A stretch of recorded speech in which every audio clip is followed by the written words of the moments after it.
So, after 2 months and 74 matches, we finally have our IPL 2024 champion, the purple team KKR.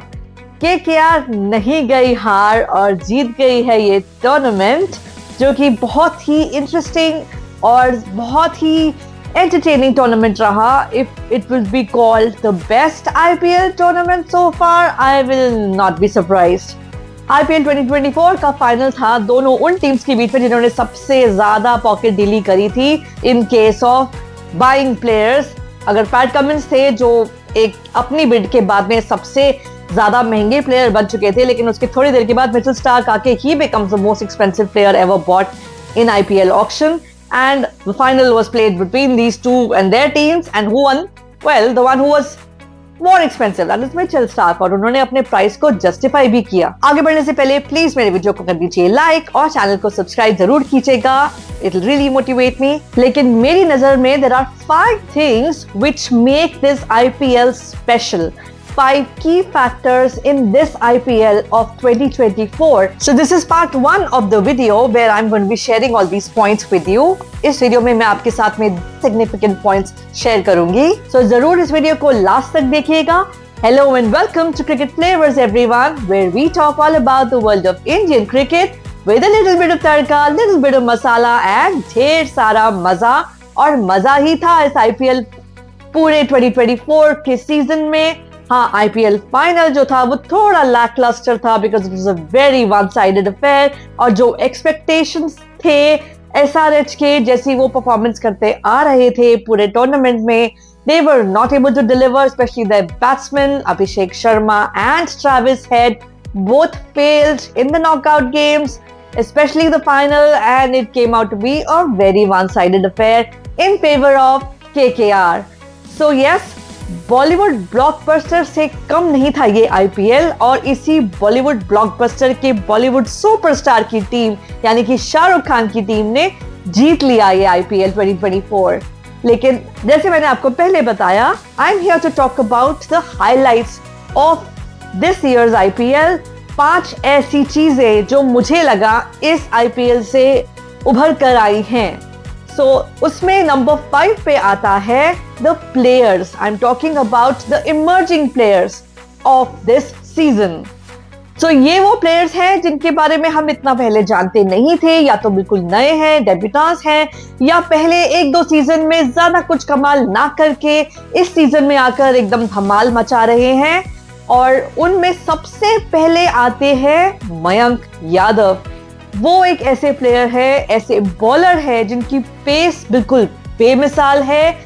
एक तरह का जो उनका पेस है, which is the speed that he bowls at, is something which is very very new for the Indian pacers, because उस speed पे, उस pace से इंडियन पेसर्स बॉल नहीं कर पाते. They are a little behind.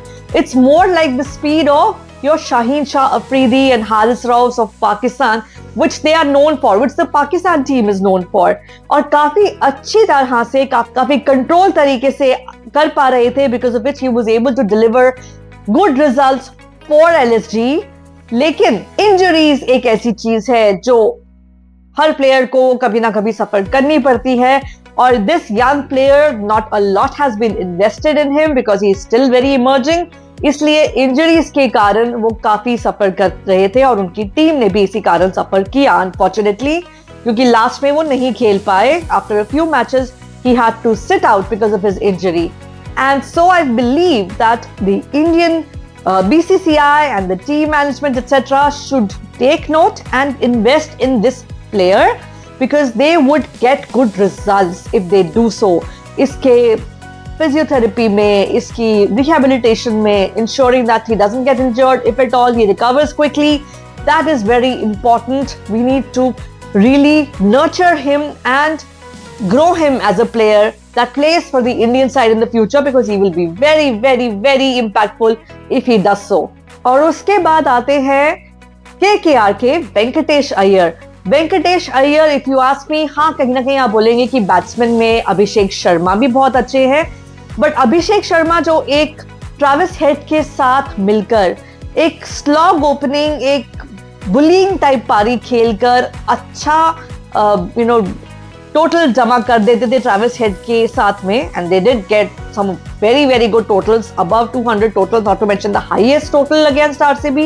So the highest total ever was definitely gotten by them through this approach. लेकिन फिर भी जैसे वो नॉकआउट गेम्स में नहीं चल पाए, तो मुझे लगता है कि कहीं ना कहीं टेक्निक और इंटेंट में जो थी वो थोड़ी कमी थी. लेकिन not so with Venkatesh Iyer. That guy is truly an emerging player. वो एक ऐसा प्रॉमिसिंग प्लेयर है जिसे डेफिनेटली इंडियन साइड के लिए देखा जा सकता है. अभी वो यंग है, उसको और नर्चर किया जाए और ग्रो किया जाए तो he will be a very invaluable part of the Indian team. I am so sure of it. Knockout games में उसकी परफॉर्मेंस देख लीजिए. बोथ एसआरएच मैचेस, जो पहला क्वालिफायर था और फिर फाइनल, उसमें he has done extremely well. जो क्वालिफायर मैच था उसमें तो जब खेल रहे थे एंड दे वर एट 100 और something, 100 odd runs at the end of 10 overs, तो लग रहा था कि जिस तरह से चल रहे हैं तो 5-6 ओवर में खत्म करेंगे, बट नहीं, he just decided I've had enough and he let loose. और क्या मार मार के उसने 3 ओवर्स में मैच जिता दिया था. And yesterday's match also, he was so very impactful, so amazingly good in the match. He saw the match through, ensured the victory happened. इसके अलावा some notable mentions are Shashank, of course, from Punjab Kings. He was very good. Again, somebody who could be looked at for the Indian cricket team. And of course, Abhishek Sharma. He has to get out of this not performing in knockout mentality and a little जो एक intent है, जो एक mindset है बुली का, उससे हटकर अगर थोड़ा सा टेक्निक के साथ और थोड़ी पेशेंस के साथ खेलेंगे तो he will definitely be a very dangerous player to be looked at. Dangerous for the opposition, I mean. So अगर इंडिया टीम में है तो the rest of the people will be getting nightmares about him. So ये कुछ players हैं जो मेरी नजर में emerging players हैं. So that's number 5 from the list. Number 4 we'll talk about redemption. The redemption players of this season. और उसमें सबसे ऊपर आते हैं यश दयाल from RCB.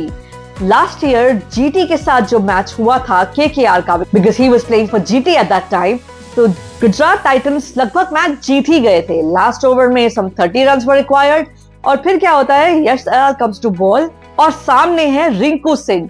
रिंकू सिंह जो उस टाइम तक इतने नोन नहीं थे. Not much was known about the player. He was just one of the uncapped players in KKR side. 5-6 wicket down हो चुके थे. This guy had come in. He was supposed to be a finisher. And what happens?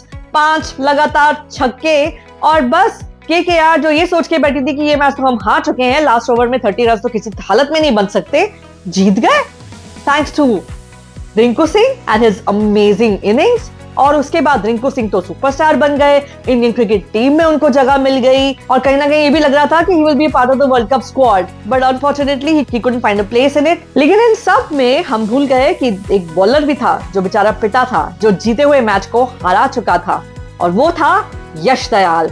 5 छक्के खाने के बाद में ऐसा लगा था कि यश दयाल, बल्कि बहुत सारे प्लेयर्स ऐसे होते हैं उनकी जगह पे जिनका करियर खत्म हो जाता है, बट नॉट यश दयाल. उन्होंने जिस तरीके से इस पर्टिकुलर सीजन में कम बैक किया है, और वो स्पेशली नोटिसेबल था in the last over that he bowled against Chennai, another team जिसने लास्ट ओवर में ही लास्ट ईयर कमाल किया था अगेंस्ट जीटी. उन्हीं की टीम के अगेंस्ट 3 चौके लगाने के बाद में लास्ट 3 बॉल्स पे जडेजा ने मैच जिता लिया था.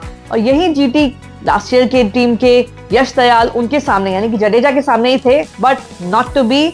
ही in fact was on the winning side. उनकी बॉलिंग इतनी बढ़िया थी कि Jadeja was not given any room and he was trying to hit it but he missed it, and in the end, as you all know, it was RCB who was able to cross that threshold of a victory with a margin that could bring them to the playoffs and knock CSK off out of IPL 2024. And that's what happened. So Yash Dayal and his comeback and redemption story is one to be remembered for ages. Another player whom I would call has redeemed himself quite nicely in this tournament is Sunil Narine.